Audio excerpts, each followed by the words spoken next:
Бишкекте 9 жаштагы баланы уна менен 20 метрге сүйрөп жазалаган таекеси кармалды. Өзгөчө Кырдаалдар министрлиги аба ырайы боюнча дагы шашылыш билдирүү таратты. Ушул жана башка маалыматтар менен түз эфирде кабарлар. Студияда мен Дөөлөт Канатбеков. Саламатсыздарбы?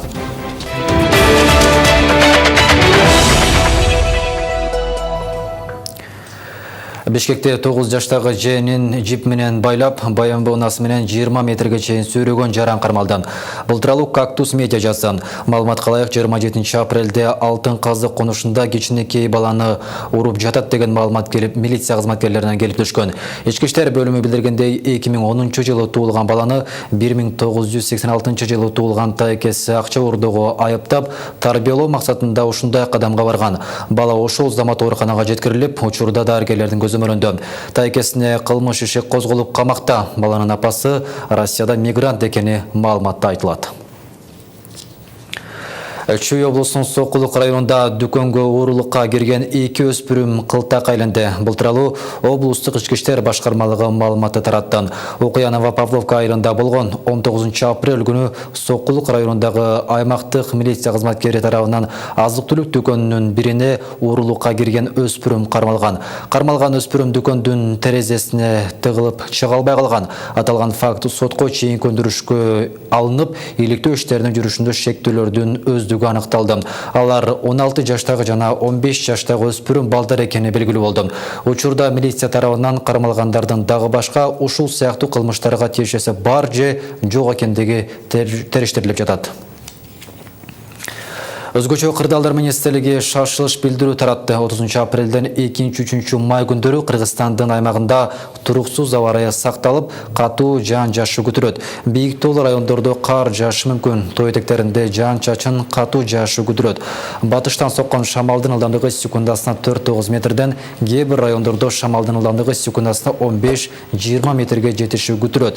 Абанын температурасы бир аз төмөндөйт. Мындай туруксуз аба ырайы айыл чарба иштерин, уна, энергетика жана коммуналдык кызматтардын ишин жана жайыттарда малды кармоону кыйындатат.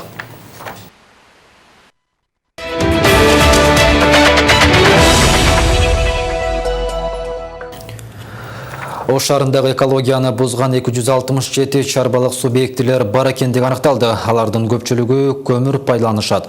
Мындан сырткары Жапалак айыл аймагындагы жашоочуларга кедергисин тийгизген темир иштетип чыгаруучу ишканадагы экологиялык кыйроолорго дуушар кылууда. Ош шаарында таза абаны коргоо, экологияны сактоого арналган иш-чарага жогорку кеңештен депутаттык топ катышты. Оштогу абанын булганычына кандай факторлор таасирин тийгизип жатат? Кийинки материалда.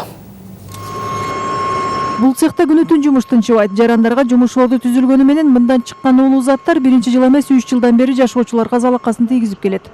Ишканада 50ге жакын жумушчу иштейт. Арматураны кайра иштетип чыгаруучу цех өз ишин 2016-жылы баштаган.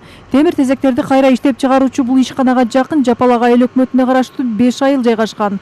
Аба булганычынан улам тургундар буга чейин кайрылбаган жери калган эмес.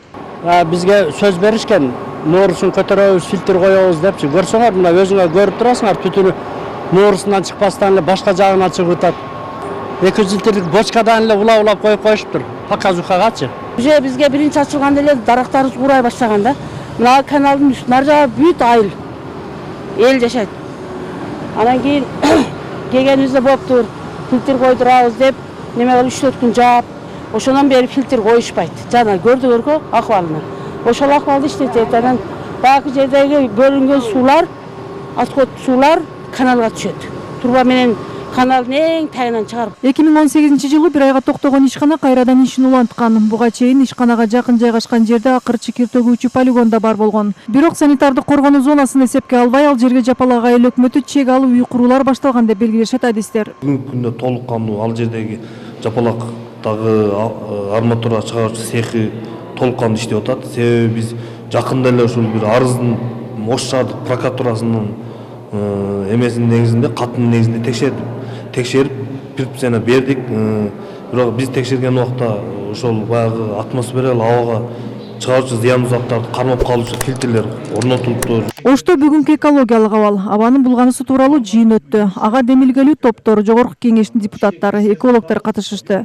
Жыйында абанын булгануусуна кандай факторлордун таасир тийгизип жаткандыгы тууралуу сөз болду. Глобалдык маселеге айланган экологиянын бузулуусу Кыргызстанда да өз таасирин тийгизип жатат. Бир жыл аралыгында дүйнө жүзүндө 7 миллион адам абанын булганышынан жабыркаган. Ал арада Ошту жашыл зонага айландырууда абаны таза сактап калуу максатында жашыл ийне жалбырактуу көчөттөрдү эгүү зарылчылыгы айтылды. Жергиликтүү башкаруу органдары, райондук, бирок ошо Ош шаардык мэриясы менен биргеликте иш-чаралар түзүлүп, ушул тескери басымды азайтуу боюнча бир катар иш-чаралар түзүлүп аткарылып атат десек болот.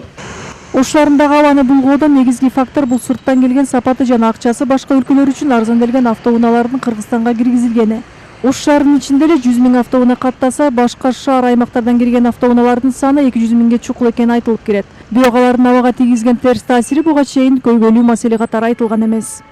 Бизге аябай эски жылдардагы чыгарылган автомашиналар келип атпайбы? Ошолор абдан терс ошол веществолорду чыгарып, түтүндөн адам ден соолугуна зыян маселелер келип чыгып атат да. Ушул маселени бир жогорку кеңеш бир карап, анан бир жагынан биздин элдин жашоо шартына да карап бир жыйынтыкка келсе абдан жакшы болот эле. Жанагы айланма жолдорду куруп, баягы шаарда көп туруп калбай турган, баягы газдашууну аз кыла турган бир көп жолдорду куруп, ошо машиналерден шаарды жеңилдетсек, бир топ абанын тазарышына чоң өбөлгө болот эле деген ойдобуз. Ош шаарында абанын бузулуусуна таасирин тийгизген 267 чарбалык субъектилер болсо, алардын көпчүлүк бөлүгү көмүр иштетип абаны булгаары аныкталды. Бирок экологдор жүргүзгөн изилдөөлөрдүн жыйынтыгы көрсөткөндөй, Ош шаарынын борбор калаага караганда экологиялык бузулуулары аз экендиги да айтылды. Эми экологияны сактоо максатында илимий чөйрө өкүлдөрү да практикалык иш-аракеттерди алып баруусуна мүмкүнчүлүк коюлду. Ага экологдор, профессорлор, студенттер тартылат. Көйгөйлүү маселелерди кагазга түшүрүп, күз айларында мыйзам долбоорго киргизүү сунушу турат. Махбурат Алибаева, Бексултан Абиев, Ынтымак. Яиптин өкмөттөр аралык Евразиялык кеңеш менен жыйынында катышуу үчүн өкмөт башчы Мухаммедкалый Абылгазиев баштаган делегация Арменияга иш сапары менен барды. Өкмөт башчыны аба майдандан Армениянын вице-премьер-министри Мигер Григорян тосуп алды. Ошондой эле бул иш-чарага Кыргызстандын Орусиядагы элчиси Аликбек Жекшенкулов жана Кыргызстандын Армениядагы ардактуу консулу Бабкен Седракян дагы катышты. Иш сапардын алкагында бүгүн 30 апрелде өкмөт башчы Абылгазиев Яиптин өкмөттөр аралык Евразиялык кеңешмесинин жыйынына катышууда. Орусия бир катар өлкөлөргө которулуп жаткан акчанын көлөмүнө чектөө киргизет. Бул тууралуу орусиялык басылмалар жазып чыгышты. Маалыматка ылайык, чектөө кирген өлкөлөрдүн арасында Вьетнам, Кытай, Кыргызстан жана Казакстан да бар. 16 апрелден тартып акча которуу системалары аркылуу Казакстанга Орусиядан айына 150 000 рубльдан ашык каражат жөнөтүү мүмкүн болбой калса, Кыргызстан, Кытай жана Вьетнамга кирген чектөө 100 000 рубльду түзөт. Орусиянын улуттук банкы мындай чечимди көмүскө операцияларга бөгөт коюу аракети менен түшүндүрүп, каттоодон өтпөгөн ишкерлер менен күрөштүн ыкмасы катары сыпаттайт. 2018 жылы Орусиядан Өзбекстанга которулган каражаттын көлөмү 14 миллиард долларды түзгөн. Ушул эле жылы Кыргызстанга Орусиядан 1,3 миллиард доллар, Кытайга 675 миллион доллар, Казакстанга 392 миллион доллар жана Вьетнамга 175 миллион доллар которулган. Сиздер кабарлардын түшкү чыгарылышына назар салдыңыздар. Дагы башка маалыматтар Ынтымактын сайтынан дагы жайгаштырылат. Сайтыбыздан дареги ынтымак.kz. Сайттагы жаңылыктар күн сайын жаңы маалыматтар менен толукталып турат. Күнүңүздөр ийгиликтүү болсун. Саламатта калыңыздар.